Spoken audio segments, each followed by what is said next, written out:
নমস্কাৰ ডিজি নিউজ আসামলৈ মই পৰশমণি ভাগৱতীয়ে আপোনালোকক সকলোকে স্বাগতম জনাইছোঁ। এই মুহূৰ্তত মই আপোনালোকলৈ লৈ আহিছোঁ কেইবাটাও গুৰুত্বপূৰ্ণ খবৰ। এই মুহূৰ্তত লৈ আহিছোঁ আপোনালোকৰ বাবে এটি বিগ ব্ৰেকিং নিউজ। নগাঁৱৰ পুৰণি গুদামত ভয়ংকৰ ঘটনা। নগাঁৱৰ পুৰণি গুদামত পুৱাই কান্দোনত ভাগি পৰিছে ৰাইজ। হয়, ঠিকেই শুনিবলৈ পাইছে, পুৰণি গুদামত সংঘটিত হৈছে নৃশংস হত্যাকাণ্ড। পুৰণি গুদামত সংঘটিত হৈছে নৃশংস হত্যাকাণ্ড। নিশা বিয়া খাবলৈ যোৱা যুৱকজন যোৱা নিশা হত্যা কৰি পেলাই থৈ গৈছে নশ্বৰ দেহ। ঘৰৰ চোতালত যুৱকজনৰ নিশ্চৰ দেহ পেলাই থৈ গৈছে, জানিব দিছে পুৰণি গুদামবাসী ৰাইজে। যুৱকজনৰ নাম প্ৰণৱজ্যোতি বৰা বুলি চিনাক্ত কৰা হৈছে।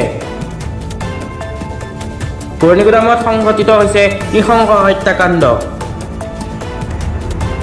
উক্ত হত্যাকাণ্ডৰ ঘটনাটোক লৈ শোকত ভাগি পৰিছে নগাঁও পুৰণি গুদামৰ ৰাইজ। যুৱকজনক ইতিমধ্যে চিনাক্ত কৰা হৈছে। যুৱকজনৰ নাম হৈছে প্ৰণৱজ্যোতি বৰা।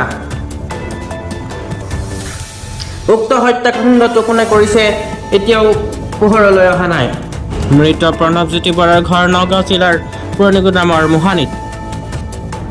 নগাঁৱৰ পুৰণি গুদামৰ প্ৰণৱজ্যোতি বৰাৰ হত্যাকাণ্ডটো আৰক্ষীয়ে তদন্ত আৰম্ভ কৰিছে বুলি জানিব দিয়ে শোকাগ্ৰস্ত পুৰণি গুদামবাসী ৰাইজে।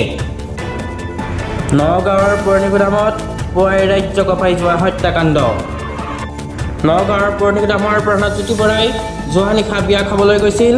বিয়া খাই ঘূৰি আহি নাপালেহি ঘৰ। আধা বাটতেই দুৰ্বৃত্ত দলে প্ৰণৱজ্যোতি বৰাক মৃত্যুদণ্ড দিয়ে।